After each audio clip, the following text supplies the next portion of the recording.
नमस्कार आप सभी लोगों को, क्या हालचाल है आप सभी लोगों के। आपका स्वागत किया जाता है PWIITJAM CSIR net YouTube channel पर।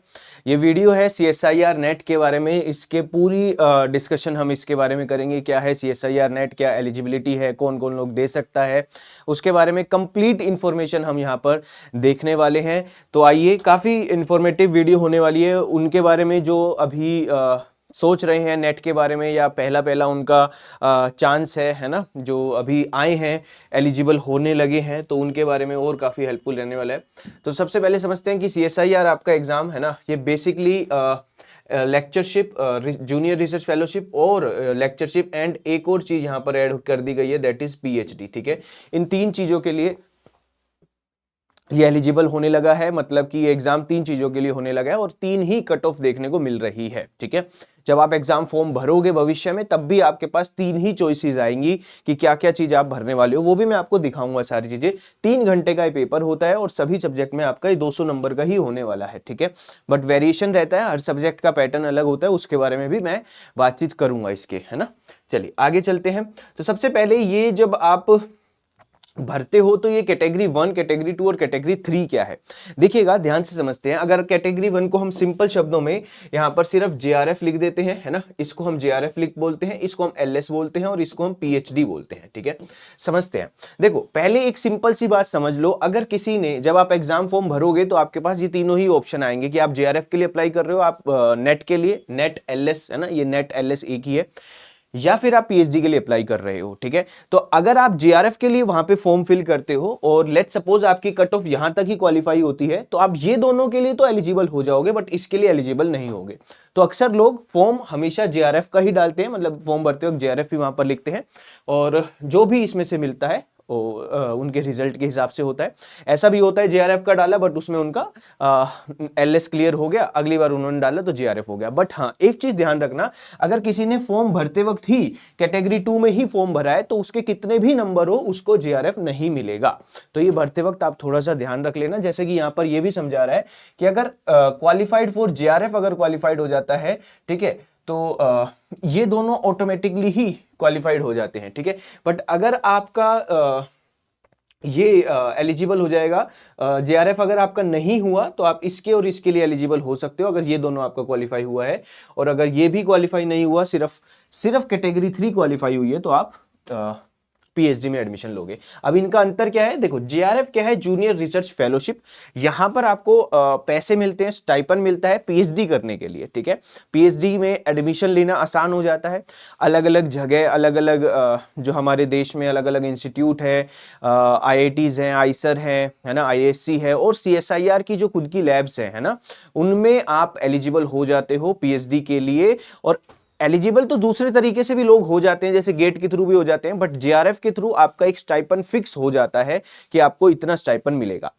वो भी मैं अभी बताऊंगा कि कितना स्टाइपन मिलेगा। ये दूसरी कैटेगरी, अगर किसी का नेट क्वालिफाई होता है, इसका मतलब ये है कि उसको JRF के लिए तो एलिजिबल नहीं है, बट भविष्य में ये भी बहुत जरूरी है ना। कई लोग सिर्फ इसी को ही टारगेट कर रहे हैं।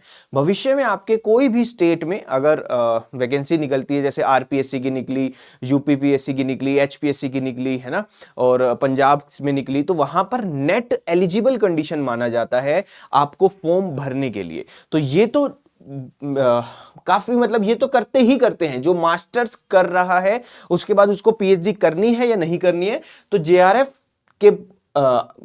के लिए कम इंटरेस्टेड होकर भी लोग LS तो करते ही करते हैं। चाहे एक सेफर साइड वो रख लेते हैं कि भाई नेट क्वालिफाई करके रख लो, बाद में भविष्य में कभी भी कोई वैकेंसी आ जाए तो हम एलिजिबल होंगे। और नेट हमेशा लाइफ टाइम ही वैलिड होता है। ठीक है, एक बार क्वालिफाई हो गया तो वो हमेशा वैलिड रहेगा। ठीक है, चलिए आगे बात करते हैं। अब वही बात है कि JRF में सर पैसे कितने मिलते हैं। ये जो नया कैटेगरी 3 अभी कुछ ही के हाल ही सालों में ऐड हुआ है, इसमें क्या है कि आप PhD के लिए एडमिशन तो ले लोगे, बट आपको स्टाइपन नहीं मिलेगा। हाँ, अगर आप मान लो दूसरा स्टाइपन आपका आ रहा है, किसी का इंस्पायर स्कॉलरशिप से आ रहा होता है, किसी का गेट के थ्रू जाते हैं तो इंस्टीट्यूट स्कॉलरशिप आ रहा होता है।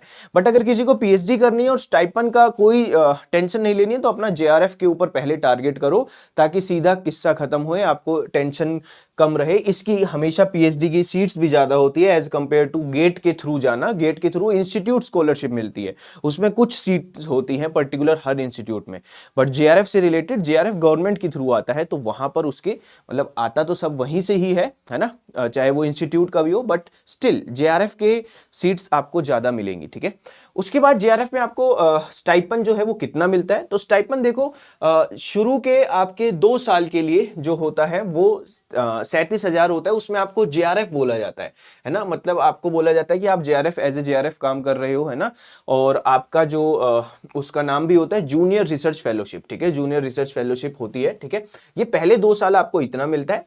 एक 20,000 आपको एनुअली रिइंबर्स किया जाता है, ये रिइंबर्स होता है अगर आपका कोई आपने सेमिनार में आप गए, ट्रैवल किया या कुछ और प्रोजेक्ट आपका यूज हुआ है तो उसके दौरान आपको 20,000 रिइंबर्स कर दिया जाता है। 2 साल के बाद वो फिर से आपकी डिपार्टमेंट में पूरी कैसा आपका काम चल रहा है उसको देखा जाता है और आपको प्रमोट किया जाता है जेआरएफ से एसआरएफ की तरह, है ना। एसआरएफ में आपका स्टाइपन भी बढ़ जाता है और ये 42,000 होता है और ये नेक्स्ट 3 साल तक मिलता है for the third and the subsequent years. ठीक है, तीसरे साल और उससे आने वाले अगले सालों में भी आपको स्टाइपन आपका बढ़कर आता है। ठीक है, वो इतना बढ़ता है। ठीक है, तो ये आपको एक ध्यान रखना है।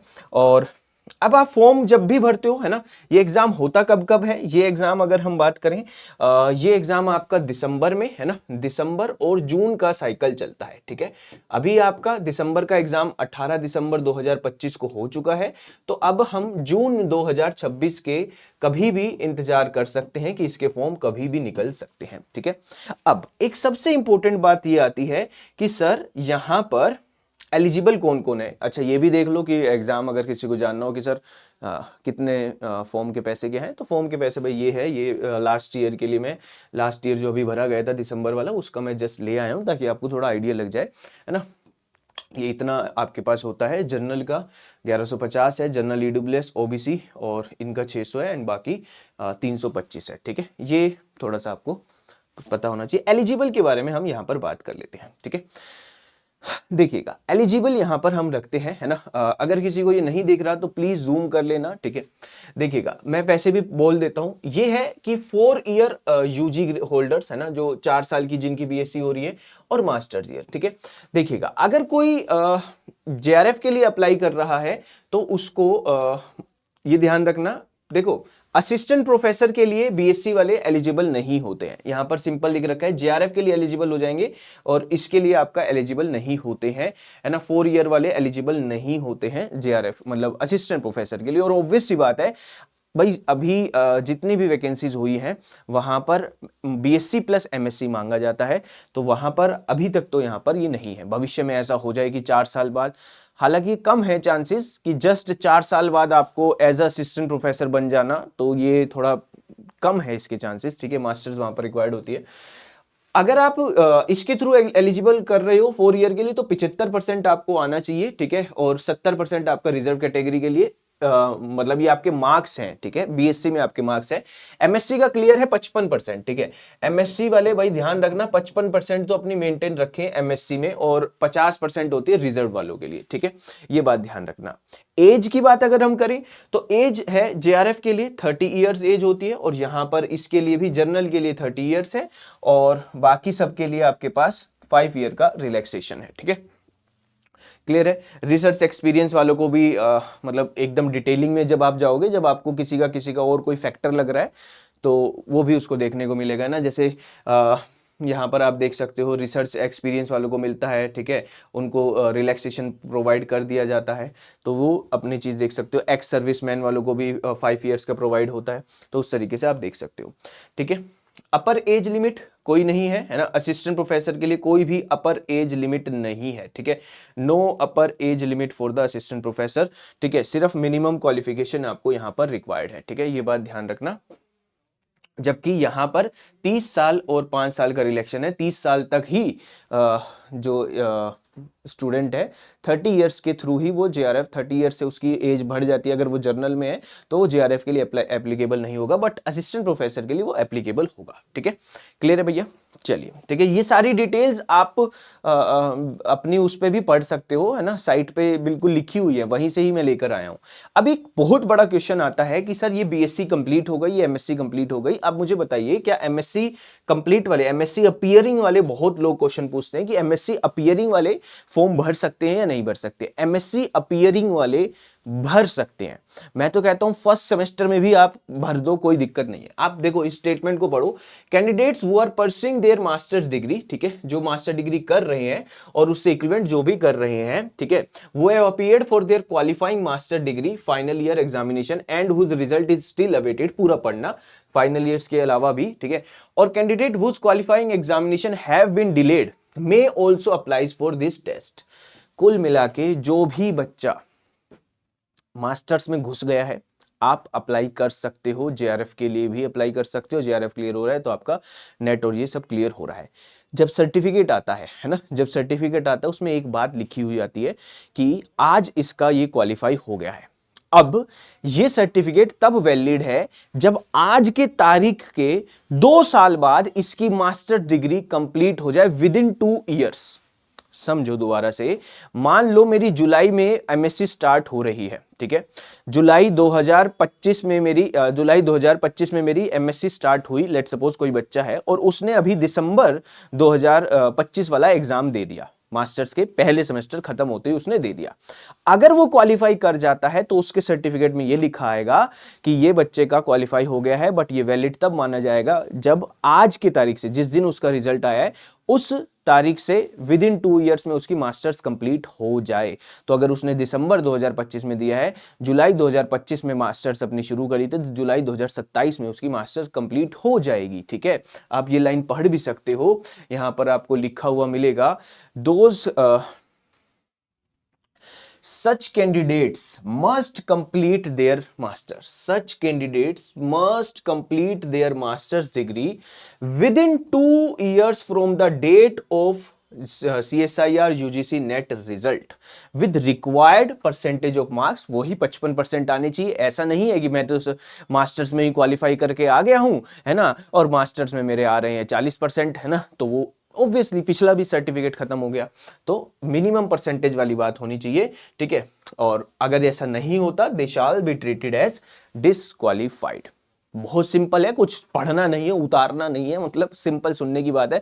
क्या मास्टर्स वाले दे सकते हैं? देओ, बिल्कुल देओ। और हमेशा मैं तो सजेस्ट करता हूं, जो जैम करके जा रहा है, अपना जुलाई में एंट्री होती है, दिसंबर में दे दो, ठीक है। पहला सेमेस्टर तुम्हारा आईआईटीज में होता भी आसान है, मतलब आसान नहीं होता सर, बहुत हेक्टिक होता है। अभी जब आगे देखोगे सेकेंड ईयर, वो और भी हेक्टिक होगा, ठीक है, तो आप कर सकते हो, ठीक है। हाँ, जो पीएचडी ओनली में अप्लाई कर रहा है उनको अपनी मास्टर डिग्री कंप्लीट करनी चाहिए, ठीक है, within 1 year from the date of result, ठीक है। पीएचडी वाले ये ध्यान रखना। बट सिर्फ पीएचडी वाला कोई भी फॉर्म नहीं लगाता, है ना। क्यों लगाएगा भाई सिर्फ पीएचडी वाला? वो पहले जेआरएफ वाला लगाएगा ना। जेआरएफ क्लियर होएगा तो पीएचडी सब क्लियर हो जाएगी। जेआरएफ में पैसा लेकर पीएचडी करेगा। समझ में आ रही है बात? तो ये सारी बातें हैं। अब मैं बात कर देता हूं एग्जाम पैटर्न की क्या होती है। केमिकल साइंस का बताता हूं, औरों का भी मैं लेकर आया हूं, बता दूंगा। देखो, आपके पास पार्ट, यहां पर ये पेपर अगर आपने सुना है लोगों से, है ना, और आप जस्ट क्वेश्चन पेपर उठाकर बैठ गए हो, तो क्वेश्चन पेपर देख के आपको लग सकता है कि हाँ भाई बहुत मुश्किल है। बट अगर आप उसको समझोगे तो इतना ज्यादा डिफिकल्ट नहीं रहेगा। यहां पर ये आता है जनरल एप्टीट्यूड, और बाकी ये जो आता है ये सब्जेक्ट आता है, ठीक है, ये सब्जेक्ट स्पेसिफिक रहता है, ठीक है। इसमें ना ऑप्शंस होते हैं, जैसे 20 क्वेश्चन आते हैं, मैक्सिमम नंबर आप 15 कर सकते हो, यानी कि 5 आपको यहां पर छोड़ने हैं। -0.5 की नेगेटिव मार्किंग है। पार्ट बी में 40 क्वेश्चन आते हैं, 35 ही मैक्सिमम कर सकते हो, बाकी छोड़ने हैं। 60 क्वेश्चन आते हैं पार्ट सी में, और एक क्वेश्चन 4 नंबर का होता है, और मैक्सिमम आप 25 ही कर सकते हो, यानी कि 35 क्वेश्चन आप नहीं कर सकते हो, 35 क्वेश्चन आपको छोड़ने हैं। अब आप खुद ही समझो, अगर आज आपको, अगर आप बीएससी में हो, आपको कह दे कि 12th क्लास का एक पेपर बना, है ना, जिसमें 60 क्वेश्चन डाल, और 60 क्वेश्चन डाल, कोशिश कर बच्चा मैक्सिमम 25 ही अटेम्प्ट करे, और 25 मतलब ऐसा पेपर बना कि 25 अटेम्प्ट करे। 25 अटेम्प्ट करने के बाद वो 20 भी सही कर देगा तो भी रिजल्ट में वो क्वालिफाई हो जाएगा। तब भी आप कुछ क्वेश्चन ऐसे खतरनाक डालोगे ना, जो बच्चा बिल्कुल ही एकदम खतरनाक क्वेश्चन हो, इसीलिए कुछ क्वेश्चन दिखते हैं, उससे घबराने की जरूरत नहीं है। अगर आप एक बार पूरा कोर पढ़ लोगे तो आपको कोई टेंशन लेने की बात नहीं है। ऐसा ही सारे सब्जेक्ट में होता है। लाइफ साइंस में अगर देखोगे तो जनरल एप्टीट्यूड का सब में सेम है, 20 में से 15, 20 में से 15, 20 में से 15। लाइफ साइंस में अगर पार्ट बी की बात करें तो 50 में से 35 क्वेश्चन अटेम्प्ट करने होते हैं, है ना। जैसे केमिकल साइंस में 40 में से 35 करने थे, यहां पर पार्ट सी में 75 में से 25 करने हैं, यानी कि 145 में से 75 क्वेश्चन टोटल अटेम्प्ट करने हैं। तो ये भी काफी एडवांटेज हो जाता है। सिमिलरली अगर आप मैथ में देख लोगे तो 40 में से 25 करने हैं, 60 में से 20 करने हैं। वो सब्जेक्ट वाइज है भाई, है ना, कि इनका पेपर लेंथी आता है ना, वो सब्जेक्ट वाइज होता है। 120 में से 60 क्वेश्चन अटेम्प्ट करने हैं, मैक्सिमम अटेम्प्ट करोगे। 60 में से अब आप कहोगे कि यार 120 में से मुझे 60 क्वेश्चन आने चाहिए। अरे नहीं भैया, 60 क्वेश्चन आने चाहिए तो तेरे 200 में से 200 नंबर आ जाएंगे, ऐसा तो होता ही नहीं है ना। 200 में से 110, 115 इतने में तो जेआरएफ हो जाता है, समझ रहे हो। तो इस 60 में से भी 40, मतलब समझ रहे हो कि जरूरी नहीं है कि यहां पर जैसे केमिस्ट्री में 75 लिख दिया तो 75 क्वेश्चन मतलब सबके सही होने चाहिए। 75 में से 75 सही हुए तो 200 नंबर आ जाएंगे, ठीक है। पर क्वालिफाई तो 110 नंबर पे ही हो जा रहा है। कितना बड़ा गैप है, कितना बड़ा गैप है। तो अगर सब्जेक्ट को थोड़ा सा समझो, एग्जाम पैटर्न को थोड़ा सा समझो, ठीक है, ये बात जरूर ध्यान रखना, ठीक है। तो ये सारी चीजें हो गई, ठीक है, और ये पैटर्न हो गया। उसके बाद मैं आपको केमिस्ट्री का सिलेबस स्पेसिफिक बता देता हूं, ठीक है, क्या क्या सिलेबस रहता है आपके पास, है ना। देखो मोटा मोटी अगर हम बड़े बड़े चैप्टर की बात करें तो ये पीरियोडिसिटी है, ठीक है, ये पीरियोडिसिटी आपका चैप्टर है, ठीक है, पीरियोडिसिटी है। ये आपका केमिकल बॉन्डिंग चैप्टर रहता है, ठीक है। उसके बाद ये एसिड बेस चैप्टर रहता है ना, एसिड बेस चैप्टर रहता है, ये भी आपको पढ़ाया जाता है। ये मेन ग्रुप है, ठीक है, मेन ग्रुप आपके पास आता है, ठीक है। ये सिलेबस की बात हो रही है। ये जो लिखा हुआ है ट्रांजिशन एलिमेंट्स, ये कुल मिला के कोऑर्डिनेशन कहना चाहते हैं, ठीक है, ये कोऑर्डिनेशन कहना चाहते हैं। उसके बाद ये जो कह रहे हैं वो है एफ ब्लॉक, ठीक है, ये जो कह रहे हैं वो एफ ब्लॉक है। ये 7th और 8th वाला दोनों ही पार्ट आपका क्या है, ओएमसी के अंदर आता है, ठीक है। ये आपका एनालिटिकल केमिस्ट्री है, जिसकी थोड़ी सी कम ही पूछी जाती है और बच्चा कम ही इसको प्रेफर कर रहा होता है। ये आपका बायो इनऑर्गेनिक है, ठीक है। उसके बाद अगर हम बात करें, इसमें से कुछ चीजें आपकी फिजिकल में हो जाती है ना, और कुछ चीजें आपको इनऑर्गेनिक स्पेक्ट्रा में पढ़ाई जाती है, इनऑर्गेनिक स्पेक्ट्रा में पढ़ाई जाती है, ठीक है। तो ये कुल मिला के आपका इनऑर्गेनिक का था। और यहां पर लास्ट में होता है न्यूक्लियर, जो थोड़ा सा काइनेटिक्स के आसपास आपको बताया जाता है ताकि आप वहां पर रिलेट कर पाओ, ठीक है, क्योंकि फर्स्ट ऑर्डर वाली रिएक्शन चलती है यहाँ पर। फिर फिजिकल की बात करते हैं। फिजिकल में अगर हम बात करें तो ये आपको जो दिख रहा है, ये शुरू के जो 4 दिख रहे हैं, ये क्वांटम केमिस्ट्री के अंदर आते हैं, है ना। Basic principle of quantum mechanism, approximate methods, atomic structure and spectroscopy, ठीक है, और आपका जो हक्कल थ्योरीज आती है, ठीक है। और ये फिर आपका आता है ग्रुप थ्योरी, ठीक है, इंपॉर्टेंट चैप्टर है, ठीक है। मतलब आपको सिलेबस देख के कुल मिला के तो सच्चाई ऐसा है कि जितना आज तक पढ़ा है ना, जितना आज तक पढ़ा है 11th 12th बीएससी एमएससी सब कुछ आ सकता है। बट मैं इसलिए थोड़ा सा ले आया हूं ताकि आपको एक बारी में जो नाम, जो चैप्टर नाम आपने सुने हुए हैं, जो आप यूट्यूब पे सर्च करते हो कि यार ये मैं कैसे ढूंढूंगा, ये मैं कैसे ढूंढूंगा, तो ये सारा एरिया कहां पर कवर होता है, ये सारा एरिया कहां पर कवर होता है, ये आपको बोला जाता है फिजिकल स्पेक्ट्रा। इस चैप्टर का नाम हम कहते हैं फिजिकल स्पेक्ट्रा, हम इसको कह रहे होते हैं। ये आपका थर्मो लिखा ही हुआ है, ठीक है। इसके अंदर अगर आप देखो थर्मो भी आ गया, इक्विलिब्रियम वाली भी कुछ बातें आ गई हैं, ठीक है, और आपका सॉल्यूशन के रिगार्डिंग भी कुछ बात आ गई है, ठीक है। सिर्फ थर्मो नहीं है, ठीक है, थर्मो के बाद आपके पास यहाँ पर इक्विलिब्रियम की बात आ गई है। देखो फेज इक्विलिब्रिया हो गया, फेज रूल हो गया, और आपके पास सॉल्यूशंस की भी यहाँ पर बात आ जाती है, ठीक है। थर्मो के बाद यहाँ पर ये भी बात आ जाती है। फिर आपके पास स्टेट थर्मो एक इंपॉर्टेंट चैप्टर हो जाता है, ये भी छोटा है बट इंपॉर्टेंट है। उसके बाद आपके पास इलेक्ट्रोकेमिस्ट्री हो गया, ये है ना, इलेक्ट्रो हो गया, काइनेटिक्स हो गया, ठीक है। ये आपका सरफेस और कोलाइड्स है ना, जो आप पढ़ते हो, सरफेस हो गया। ये आपके पास सॉलिड स्टेट हो गया, और ये आपके पास पॉलीमर हो गया है, ठीक है। और ये लास्ट में आपका डाटा वाला कुछ क्वेश्चन कभी कभार आपका दिख जाता है ना, जो एक तरीके से अपन जनरल एप्टीट्यूड वाली ही चीजें मानते हैं। उसके बाद आता है आपका कोर ऑर्गेनिक। कोर ऑर्गेनिक में ये बेसिकली आपका जीओसी है, ठीक है। और ये आपका स्टीरियो है, ठीक है।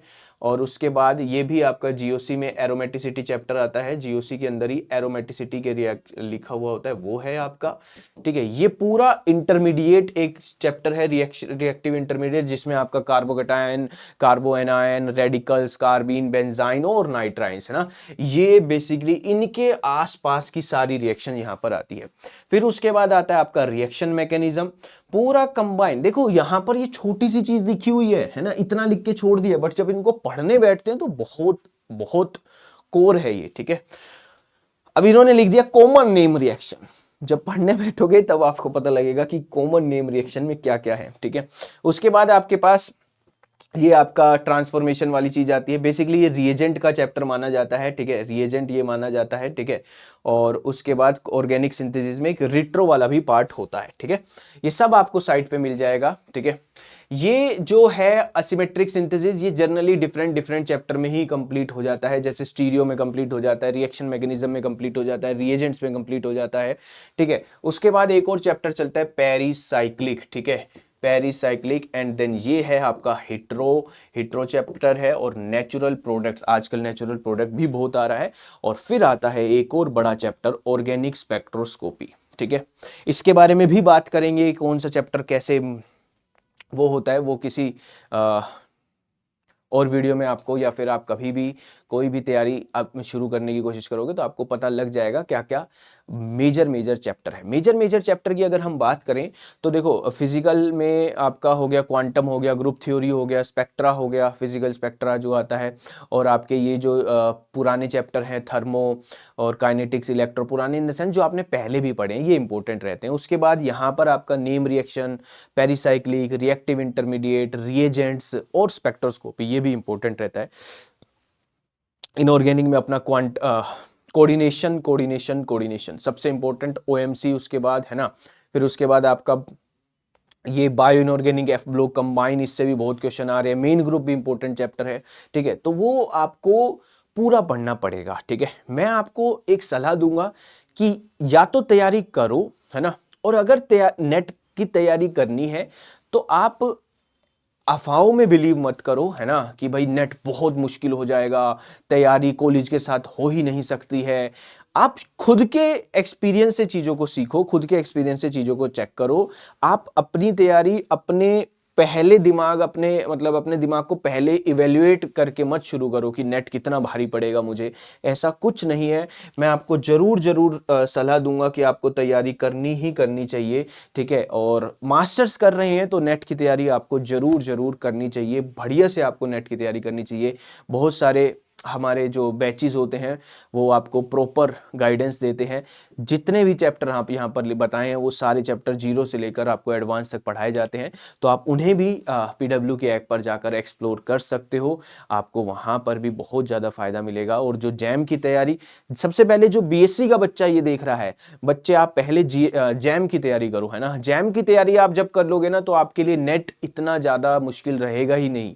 मैं तो ये रेकमेंड ही करूंगा कि जैम की तैयारी, अगर आपका कोई भी छोटा भाई है, छोटे बहन है, अगर वो किसी भी सब्जेक्ट, साइंस के सब्जेक्ट में जा रहा है, उसको बताओ कि जैम की तैयारी उसको कितना फायदा कर सकती है आगे आने वाले मास्टर्स में, मास्टर्स के अंदर जब बैठोगे तब, और मास्टर्स के बाद जो कॉम्पिटेटिव एग्जाम है जैसे कि नेट गेट, उसमें बहुत ज़्यादा हेल्प करती है। चाहे जो बच्चे जैम की तैयारी करके फर्दर कर रहे होंगे आगे जीवन में, वो बच्चे इस बात से रिलेट भी करेंगे, ठीक है। काफ़ी हेल्प करती है, तो है ना, क्योंकि करना है जब आपको मास्टर्स, तो पहले अच्छे से जैम की तैयारी करो और फिर CSIR नेट पक्का देना मैंडेटरी आपके पास होता है।